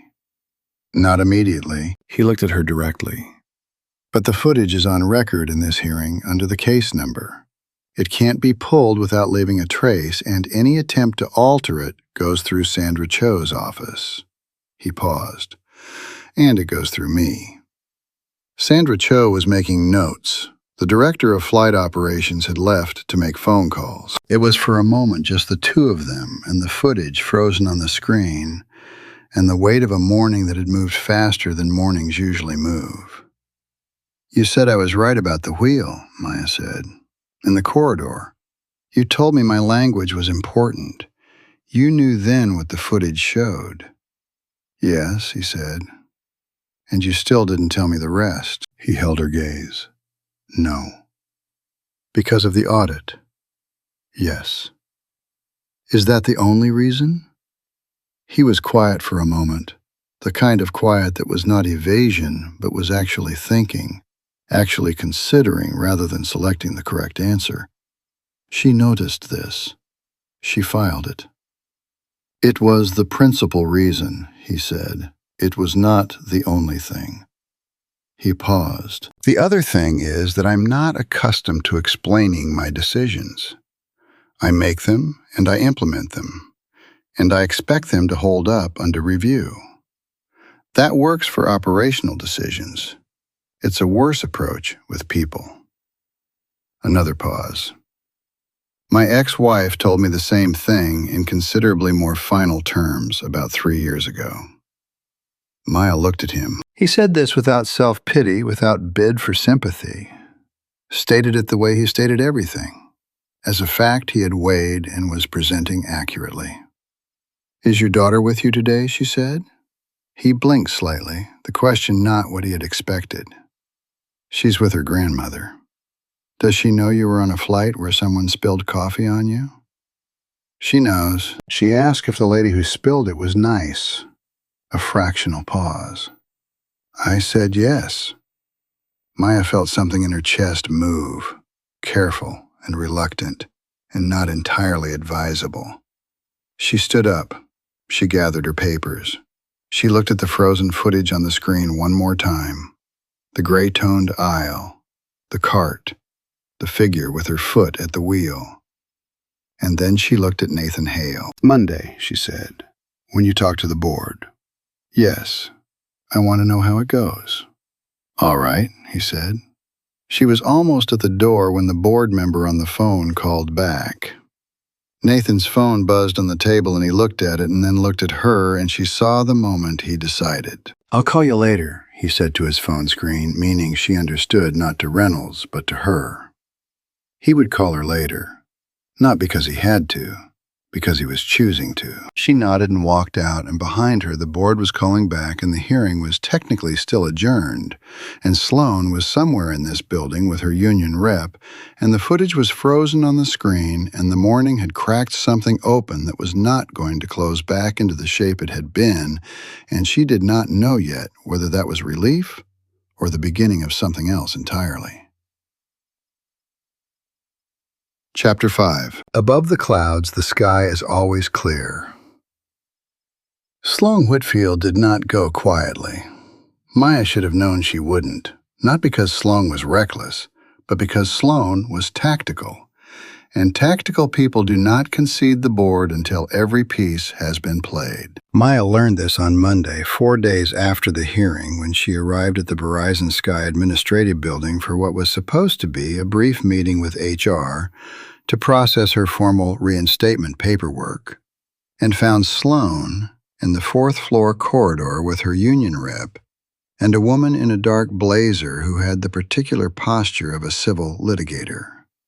Sloan had filed a countercomplaint on Saturday morning. The complaint alleged that Maya had engaged in a coordinated campaign to damage Sloan's professional reputation through a false anonymous ethics filing, that the complaint had been submitted maliciously and with prior knowledge that it would trigger an executive-level review, and that the resulting investigation had caused quantifiable harm to Sloan's career standing. The complaint requested a formal HR review of the anonymous ethics filing process and a freeze on all disciplinary actions against Sloan pending the outcome of that review. Maya read the complaint in the HR office at 9:22 in the morning and felt something that was not surprise she had been waiting for the countermove, had known it was coming since Reynolds' call on Friday, but was a specific, cold kind of recognition. The recognition of someone who has been in this position before and knows exactly which part of the floor gives way. She called Danny. "Sloan filed a suit," Maya said. "I heard," Danny said. "The union is talking about it." "Maya, this is the tactic. This is exactly what she did with Priya. Priya didn't have anything filed against her. Sloan just accelerated the disciplinary process before Priya could build a defense. With you, she has footage working against her, so she's going after the mechanism that produced the footage. She's attacking the ethics line. She's attacking the fact that you used it." Danny paused. "If she can get a process review opened on the anonymous filing system, everything gets frozen. Your reinstatement, the audit, the hearing, outcome. Everything goes into a holding pattern."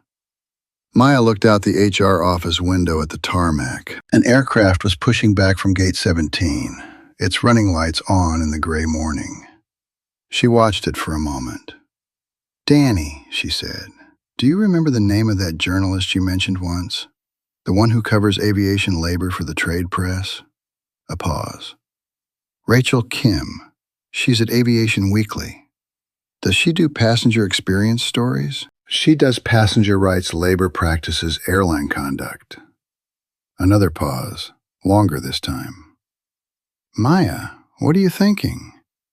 "I'm thinking that the board is going to try to freeze this internally," Maya said. "And Sloan is going to use the freeze as cover. And the only thing that changes the calculus of a freeze is if the story is already out there." She paused.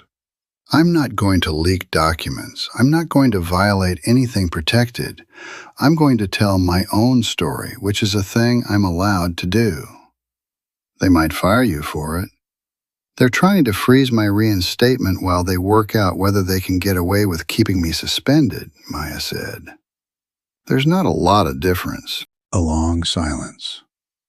Rachel Kim's direct email is in the Aviation Weekly contributor directory, Danny said. Her byline page is public. Thank you, Maya said. She ended the call. She picked up her bag. She walked out of the HR office and into the corridor, and Sloan was still there in conversation with her union rep. And when Maya came through the door, their eyes met in the particular way that two people's eyes meet when they have been in an unacknowledged war for long enough that acknowledgement has become its own kind of event. Sloan said, "I hope you've had a chance to read my filing."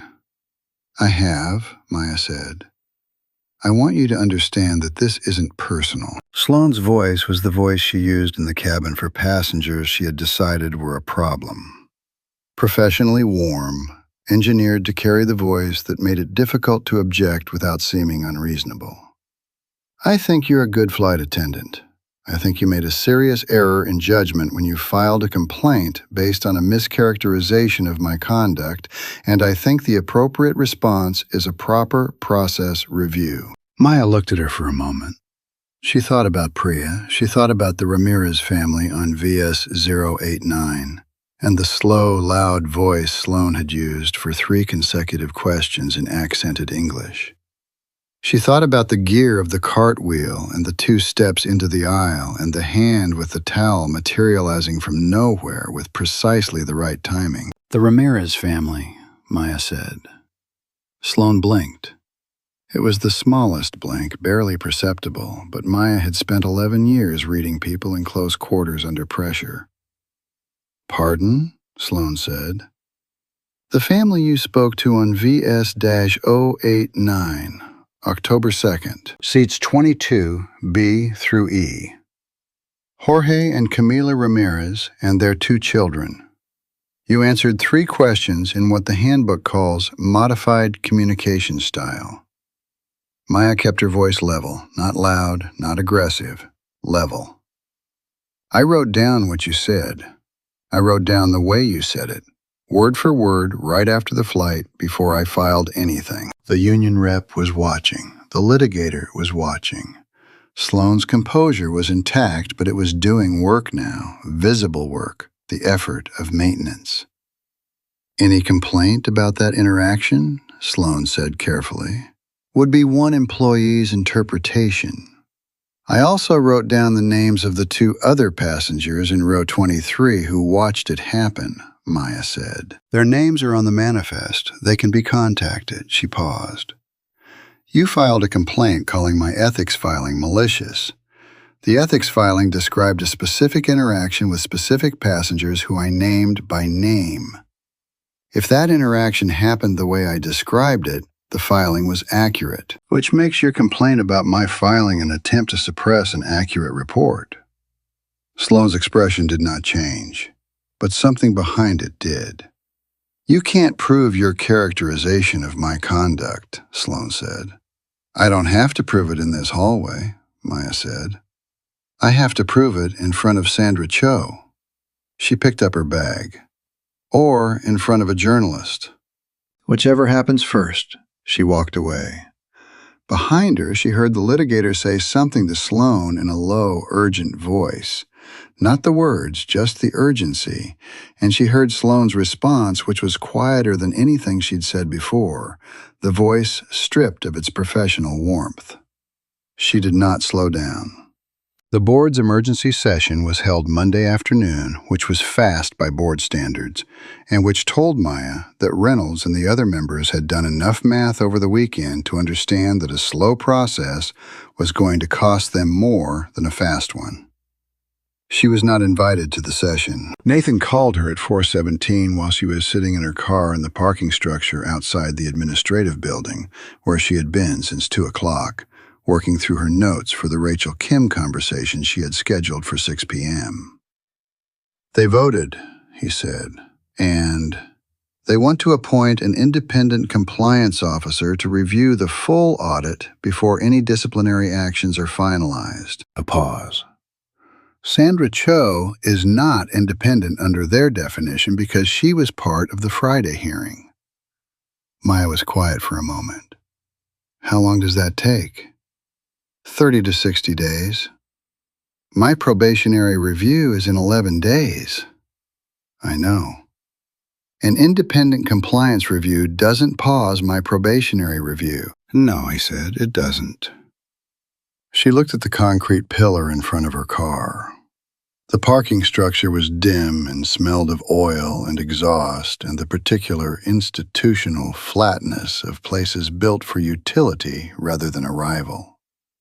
She thought about 11 days. She thought about what happened to a probationary review when the supervisor responsible for filing the review had been suspended pending investigation, but the suspension was itself under a process hold.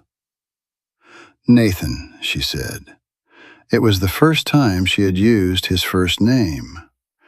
She heard the slight pause on his end, registered it brief, the equivalent of the look in the conference room when she walked in, knowing who he was. What does the board actually have the authority to do here, specifically? They can delay the external communication of the audit findings, he said. They can appoint the compliance review. They can restrict my use of company resources for the audit during the review period. A pause. They cannot alter evidence that's in the hearing record. They cannot reverse a decision already entered by the presiding compliance officer in an active case. Sandra Cho's findings from Friday's hearing are in the record. Sandra Cho found the footage credible, Maya said. She didn't issue a formal finding on my reinstatement. No, he said.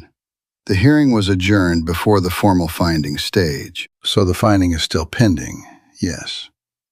And if I request that Sandra Cho issue the formal finding before the board's compliance review is officially initiated. The board's resolution passed at 4:09, he said. The compliance review is officially initiated. She was quiet. Maya. His voice was different, not less controlled, but the control was carrying something underneath it that had become difficult to keep entirely underneath. I pushed back on the 60-day timeline. They're agreeing to 30. I've also... He stopped. I called my general counsel this morning. The board can appoint a compliance reviewer, but they cannot appoint one with a mandate to override an active proceeding without a supermajority. They have 3 of 5 members. They needed 4. The resolution they passed doesn't have the authority they think it does. She sat with this. You're going to challenge their resolution?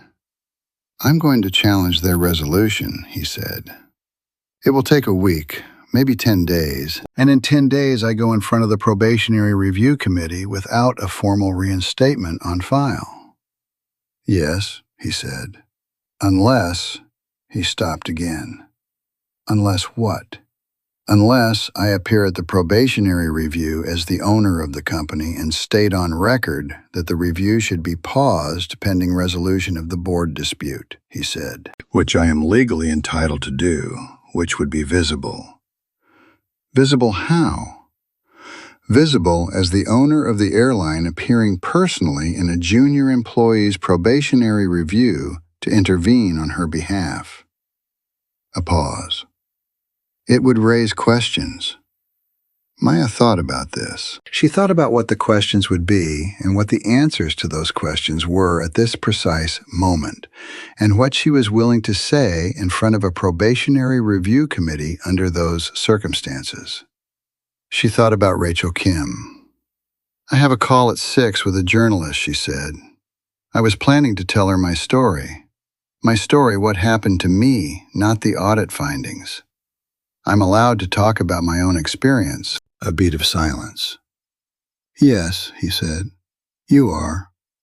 If the story is public, she said, the board's incentive to slow the process reverses. A public story that's already shaped by me accurately before they can shape it is more dangerous to them than an accurate internal process that moves at normal speed. Yes, he said again. That's correct. So I do the call. The story runs. The board's calculus changes, she paused, and you don't have to show up at my probationary review.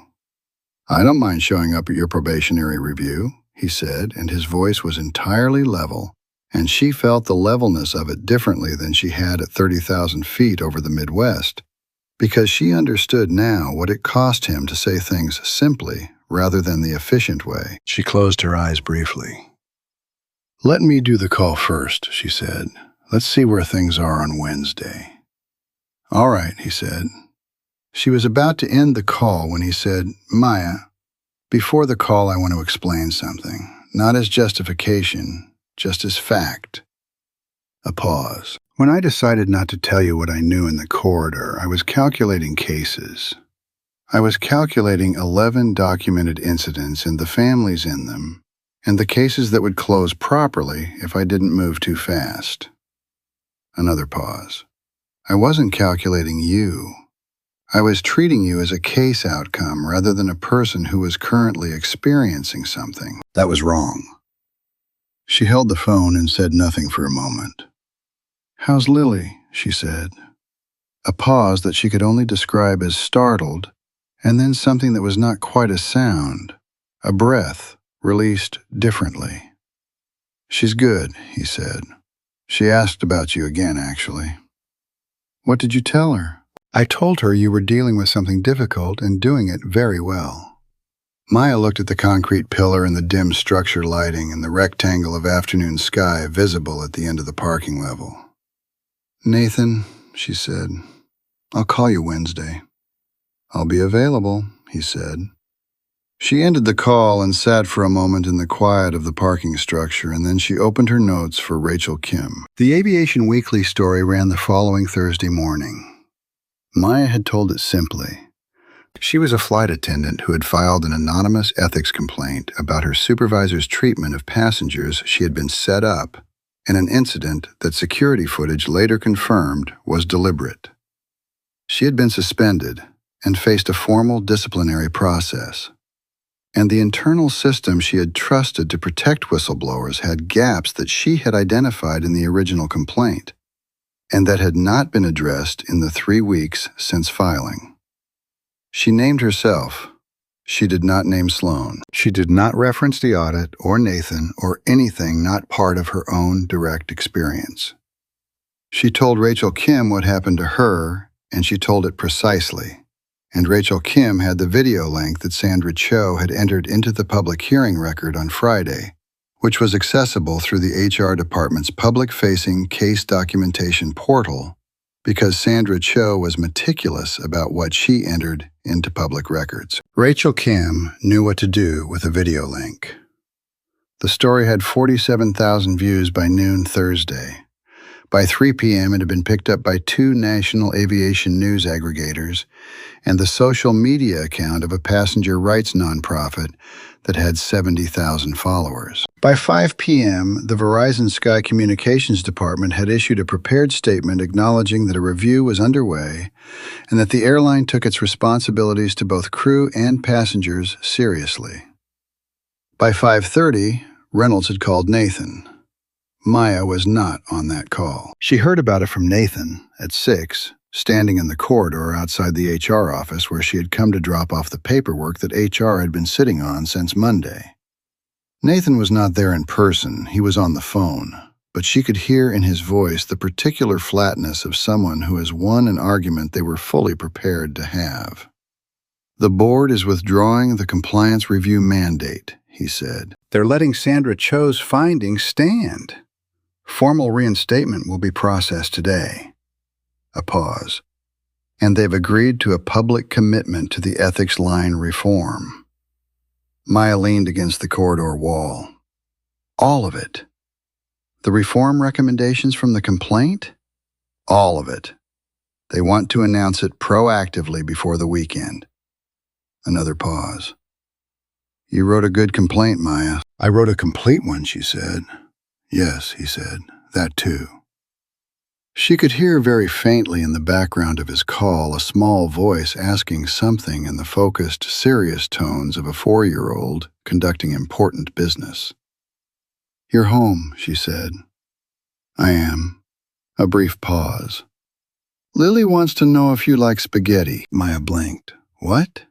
She's been planning a dinner. She has opinions about who attends it.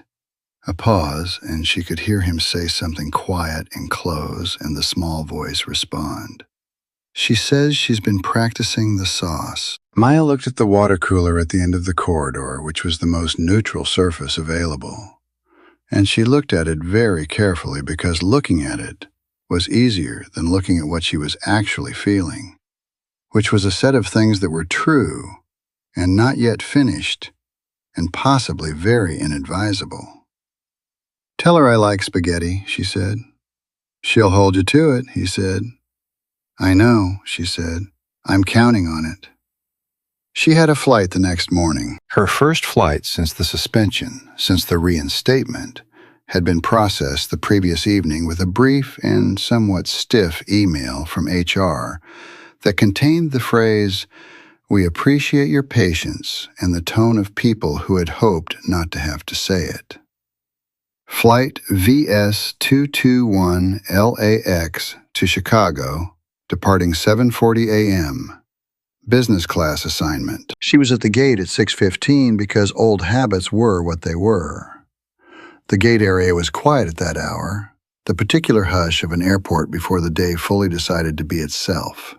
The coffee cart starting up, the cleaning crew finishing their last pass, the early arrivals settling into chairs with headphones, and the particular patience of people who have done this enough times to have found their rhythm. Maya was going through her pre-flight notes when she heard footsteps and looked up. Nathan was coming down the jetway approach, which he was not supposed to be doing from this direction because this direction was crew access, and she started to say so and then stopped because he was carrying a coffee cup in each hand, and Lily was walking beside him, holding his sleeve with one hand and her rabbit with the other, which was not standard for a crew access corridor, but was apparently what was happening. He stopped in front of her. You're not supposed to be here, she said. I have an access badge, he said. That doesn't...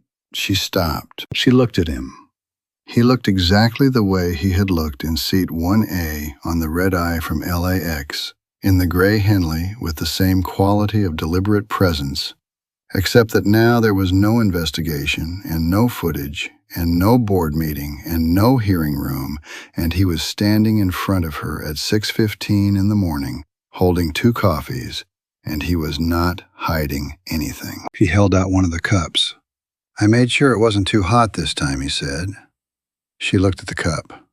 She looked at Lily, who was looking at her with the same dark, steady eyes as her father, the serious, focused look of someone conducting an important assessment. Are you the lady from the airplane? Lily asked. I am, Maya said. Lily considered this. Daddy said you were dealing with something hard, she said. Is it done now? I think it's mostly done, Maya said. Good, Lily said with the finality of someone crossing an item off a list. She pressed her rabbit against her chest and looked at the gate board and said, Is that your plane? It is, Maya said. Can we watch it? Maya looked at Nathan. Nathan looked at Maya. His expression was the expression she had been collecting since seat 1A, the ones she kept in the part of herself where she stored the things that were true but not yet useful. And this one was different from the others in a specific way. It was not contained. It was not calculating. It was not carrying the weight of something undisclosed. It was simply, and without engineering, the expression of a man who was standing where he wanted to be. Mr. Hale, she said. Nathan, he said. Nathan. She took the coffee. It was the right temperature, not too hot, not yet cooled to the flat indifference of a cup that has been waiting too long. You're going to have to explain a lot of things to me. I know, he said. Not today, she said. Today I have a flight. I know, he said again. But eventually.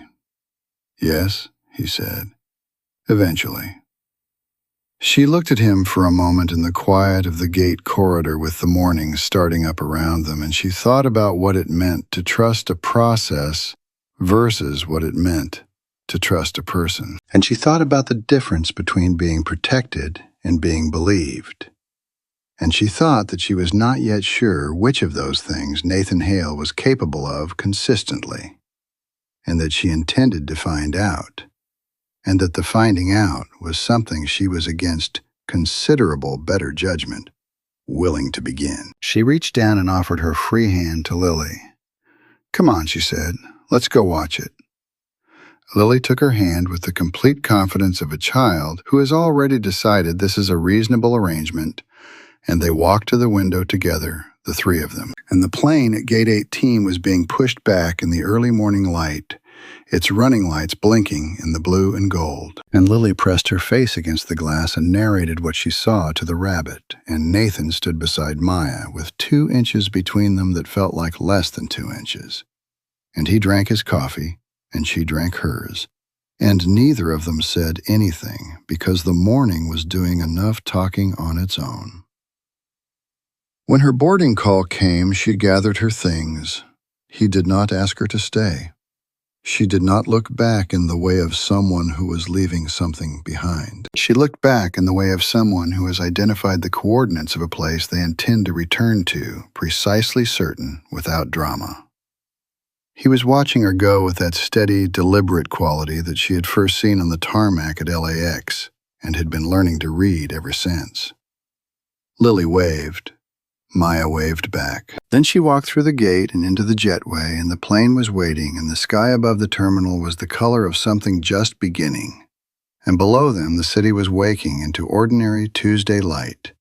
And she had a flight to Chicago, and she was going to be excellent at it. Sloan Whitfield was formally terminated from Verizon Sky Airlines 11 days later following the completion of Sandra Cho's findings and the documentation of 14 months of conduct violations.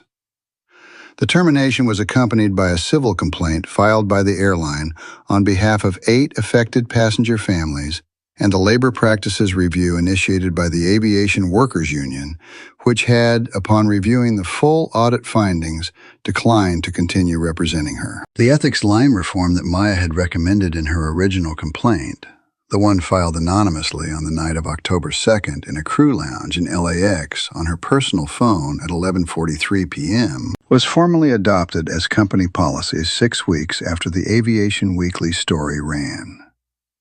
The reform included a dedicated case officer system, mandatory 48-hour acknowledgement timelines, and an explicit anti-retaliation provision with automatic suspension of supervisory authority upon complaint filing. Rachel Kim wrote a follow-up piece about it.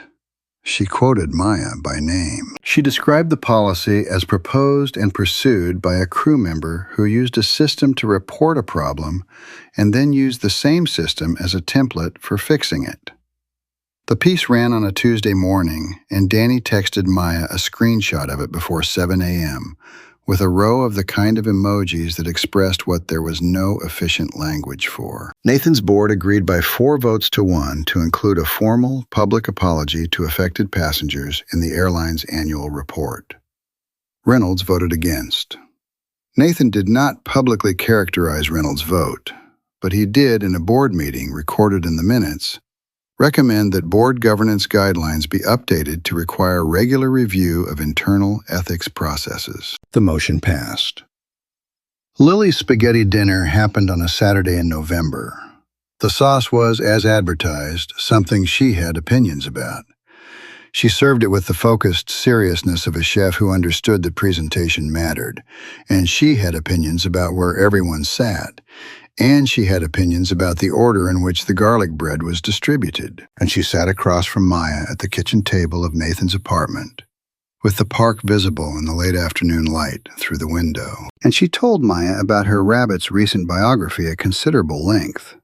And Nathan refilled the water glasses and said almost nothing, and looked at both of them with an expression that Maya was no longer cataloging for future use, but was simply reading directly, as it happened, the way you read something you have decided you want to understand. After dinner, Lily fell asleep on the couch with her rabbit in the full commitment way of small children.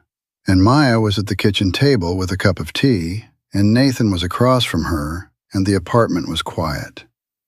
"I want to explain something," he said. It was the same opening he had used in the parking structure in the call, the one she had learned meant he was going to say a thing he had thought through enough to mean it. "You don't have to," she said. "I want to," he said. "Not justify, explain." She looked at him over her cup. "Then explain." He was quiet for a moment, the way he was quiet when he was actually thinking. "I spent 4 years since Lily was born, since Claire left, building a system where I could control the outcomes of things I cared about. The company runs well because I understand it completely. I know where the gaps are. I know what to pull when things go wrong. I built a monitoring function into an anonymous reporting system, which is an extreme version of needing to know everything in order to feel like you can protect it." He paused. "When I saw what was happening to you, I understood it immediately. I understood the footage. I understood Sloan's strategy. I understood what you had done by filing that complaint and what it was going to cost you. I understood it completely. And I had a response prepared. The audit, the footage, the timeline. And I executed it."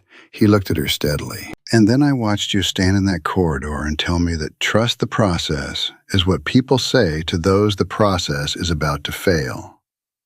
And I understood that I had done the right thing in the wrong way. And I did not have a prepared response for that." Maya held her cup in both hands and looked at him. "You're better at certainty than ambiguity," she said. "Yes," he said. "And you're telling me this because you deserve to know who you're dealing with," he said. "If you're going to deal with me." She was quiet for a moment. Outside, the city moved through its evening, the park lights coming on in the blue dusk, the particular sound of New York choosing to be itself rather than anything else. "I'm a flight attendant who files detailed anonymous complaints," she said. "I read employee handbooks over the weekend for fun.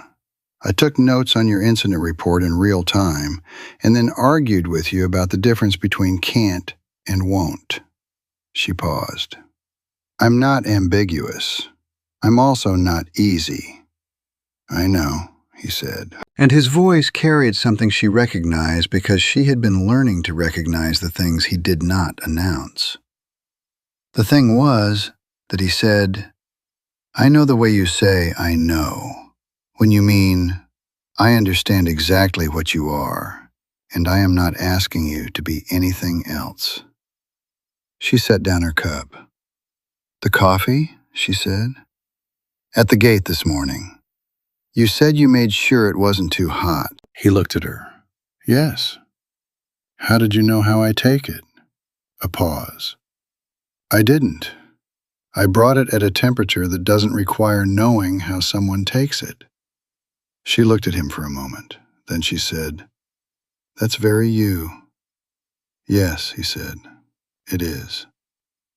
Something that had been careful in her chest became quietly and without announcement less careful. She did not let this show on her face, which was a skill she had, but she thought that he might have seen it anyway because his face did something correspondingly quiet and warm that she had not seen on it before. "Saturday worked," she said. "Yes," he said, "Saturday could work again." "Lily would like that," he said. "She's been discussing the dessert course." "What are her feelings on dessert?" "Sworn ones," he said. "She has strong ones." Maya looked at the sleeping child on the couch, the rabbit tucked under her arm, the absolute unconscious confidence of her sleep. "Nathan," she said. He looked at her. "Next time you know something that affects me," she said, "tell me." He was quiet for a moment, then, "Yes." "Not the information when it's useful, when you know it." "Yes," he said again, and this time it had the quality of a commitment. The same quality his voice had carried in conference room A when he said, "I don't make that mistake twice." Except that this time there was no formal hearing, no board watching, no footage on a screen. Just the kitchen table and the evening light, And the thing that had started in seat 1A and had moved through turbulence and corridors and parking structures and board votes to arrive here in a Saturday in November at the question of what they were going to do with it. "All right," she said. Saturday. He picked up her cup and went to the counter to refill it because he knew where the tea was and he knew the cup had gone cold and he did not ask. And she watched him do this and thought that he was going to be exactly as complicated as she expected and that she was going to be exactly as precise about it as she was about everything else. And that this was probably the right match for both of them. He set the cup in front of her. She picked it up. Outside the park was fully lit now, the paths visible through the window, the last of the evening runners moving through the lamplight in the particular freedom of people choosing their own pace. "How's the tea?" he said. "Good," she said. "It's the right temperature." He sat down across from her, and the apartment was quiet, and Lily slept on the couch with her rabbit, and the city did what cities do, which is continue. And the two of them stayed at the table for another hour, talking about the things there was now time to talk about, and then the things beyond those things, and eventually the things that had no category yet, which were the most interesting ones. If Maya's story stayed with you, the cart, the camera, the lukewarm coffee, I'd love to know. Which moment got you first? The corridor? When she told him, "Trust the process," is what they say to people. The process is about to fail. Or the gate, when he showed up at 6:15 with 2 coffees and a 4-year-old who had opinions about spaghetti. Drop it in the comments. I read every one. And if you know someone who has ever had to fight a system from inside it, with nothing but precise language and a phone photo of a form, send this to them. They'll know why. More Maya and Nathan coming. Follow so you don't miss it.